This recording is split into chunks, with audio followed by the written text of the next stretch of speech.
আমি গৌতম রায়। আমি বাঁচতে চাই।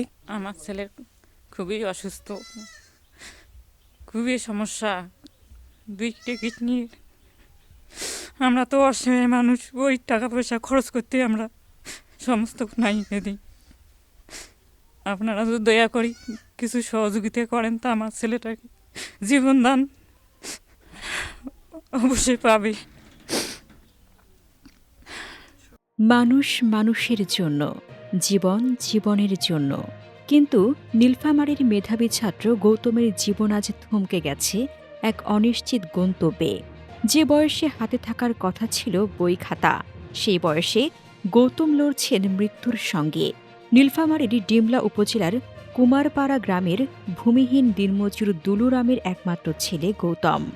কষ্টের সংসারে গৌতম ছিল আশার প্রদীপ, কিন্তু সেই প্রদীপ নিভে যেতে শুরু করে যখন সে মাত্র পঞ্চম শ্রেণীতে পড়ে। তখন থেকেই কিডনির সমস্যায় আক্রান্ত সে। ভারতে নিয়ে চিকিৎসা করানো হলেও অর্থের অভাবে সেই লড়াই মাঝপথে থমকে যায়। আজ তার দুটি কিডনি প্রায় অকেজো। সহায় সম্বল যা ছিল সব বিক্রি করে আজ নিঃস্ব দুলুরাম। চিকিৎসকরা জানিয়েছেন গৌতমকে বাঁচাতে হলে দ্রুত দেশের বাইরে নিয়ে উন্নত চিকিৎসা প্রয়োজন।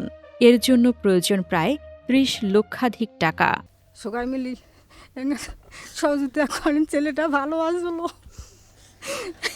সবাই মিলি ভালো ছেলেটা সবাই একজন দিনমজুর বাবার পক্ষে যা পাহাড়সম অসাধ্য। পুরো পরিবার আজ বাকরুদ্ধ, দিশেহারা। আমি গৌতম রায়। আমি নীলফামারী সরকারি কলেজে ইংরেজি ডিপার্টমেন্টে ২য় বর্ষে পড়ি। তো আমার দুটি কিডনির সমস্যা। তো আপনারা সবাই সাহায্য করবেন। আমি বাঁচতে চাই। আমি গৌতম, বাঁচতে চাই। আমি ইংরেজি বিভাগে পড়ি। আমার অনেক স্বপ্ন ছিল সমাজ গঠনে ভূমিকা রাখব, কিন্তু আজ আমি মৃত্যুর প্রহর গুনছি। দয়া করে আমাকে বাঁচান। আপনাদের সামান্য সহানুভূতি আমার জীবন ফিরিয়ে দিতে পারে। উপজেলা প্রশাসন ও তিস্তা ওয়েলফেয়ার ফাউন্ডেশনের মাননীয় সভাপতি ও গণপ্রজাতন্ত্রী বাংলাদেশ সরকারের যুগ্ম সচিব জনাব মোহাম্মদ আহসান হাবিব এবং বিভিন্ন স্বেচ্ছাসেবী সংগঠন পাশে দাঁড়িয়েছে, কিন্তু তা যথেষ্ট নয়। সমাজের বিত্তবান ও সহৃদয় ব্যক্তিদের কাছে আকুল আবেদন, একটি মেধাবী প্রাণ ঝরে যাওয়ার আগেই এগিয়ে আসুন। আপনাদের ছোট একটি দান হতে পারে গৌতমের বেঁচে থাকার নতুন অবলম্বন।